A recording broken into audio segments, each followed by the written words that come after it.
Drama serial इल्ज़ाम इश्क क्या हाया को हमजा और ज़ोया की शादी के बारे में पता लग पाएगा और क्या हूरिया की हकीकत सबके सामने आएगी। तो ड्रामा सीरियल इल्ज़ाम इश्क की आने वाले एक साथ में दिखाया जाएगा कि ज़या साहब बेचारे तो इस दुनिया से ही रुखसत हो जाते हैं। उन्हें पहले तो लगा था जब हूरिया मिली कि उनकी हकीकत अब सबके सामने आने वाली है और वो बेचारे बेकसूर साबित हो ही जाएंगे और बहुत खुश भी थे, मुतमईन भी थे। लेकिन हूरिया भी अपने भाई की तरह और फारिस की तरह बहुत ही दोखली निकली और उसने सबके सामने ज़या साहब का नाम ले लिया और ज़या साहब बेचारे एक बार फिर से बहुत ज़्यादा टूट गए कि फिर से सब उसी पर शक करेंगे। और हादी जो कि पहले ही मार धाड़ में बहुत ज़्यादा आगे रहता है तो वो भी बहुत नफ़रत करने लगता है और हया से कहेगा कि तुम्हारा बाप तुम्हें लगता था कि बेकसूर निकलेगा, अब खुद अपने आँखों और कानों से सुन लो कि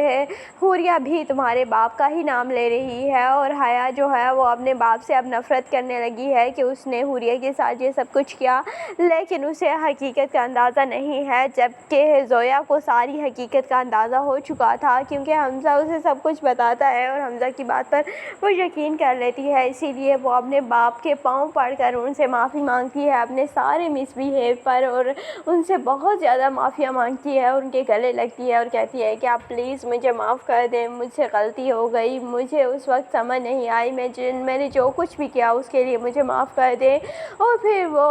अपने बाप को तसल्ली देती है और कहती है कि मैं हया को भी समझाऊंगी और वो भी आप पर यकीन करने लगेगी। लेकिन उससे पहले ही ज़या साहब इस दुनिया से ही चले जाते हैं। और जब हमज़ा हया को लेने के लिए आता है कि तुम्हारे बाप का इंतकाल हो चुका है और तुम आ जाओ, लेकिन हादी जो है वो हया को जाने नहीं देता और कहता है कि तुम नहीं जाओगी। लेकिन हमज़ा कहता है कि इस शख्स की संग दिली तो तुम चेक करो कि तुम्हारे बाप के जनाजे पर भी तुम्हें नहीं जाने दे रहा, तुम्हारा बाप मर चुका है। लेकिन फिर हया चली तो जाती है अपने बाप के जनाजे पर और उसके बाद भी वो वहीं पर ही होती है। लेकिन वहाँ पर हमज़ा और ज़ोया भी होते हैं और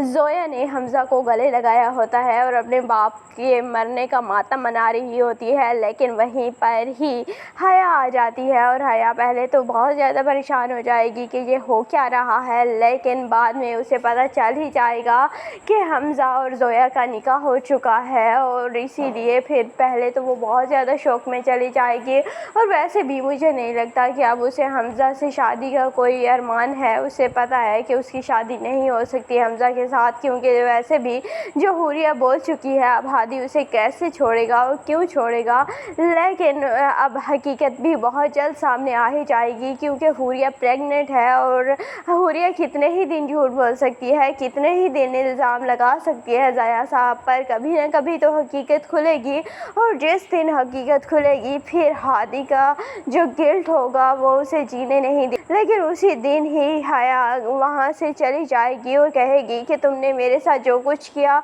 मेरे बाप के साथ, मेरी सारी फैमिली के साथ जो कुछ किया, मैं उसके लिए तुम्हें कभी भी माफ़ नहीं करूँगी। और फिर वो हादी को हमेशा के लिए छोड़कर चली जाती है और हादी इसी गिल्ट में हमेशा सारी ज़िंदगी रहेगा। और हूरिया की ज़िंदगी तो वैसे ही तबाह हो चुकी है, जिस शख्स का उसने पहले इंतखाब किया और बाद में फिर झूठ बोलकर उसने और ज़्यादा अपने ऊपर इल्ज़ामात और ज़्यादा गुनाह ले लिया, तो ना चाहते हुए भी हूरिया पर ही इस कत्ल का इल्ज़ाम है क्योंकि हूरिया ने ही इतना बड़ा झूठ बोला कि ज़या साहब बेचारे बर्दाश्त ही नहीं कर पाए और वो इस दुनिया से ही चले गए। तो आपको ये ड्रामा इल्ज़ाम इश्क कैसा लगता है, कमेंट सेक्शन में अपनी कीमती राय का ज़रूर इज़हार कीजिएगा। और अगर वीडियो अच्छी लगे तो वीडियो को लाइक और चैनल को ज़रूर सब्सक्राइब कर दीजिएगा।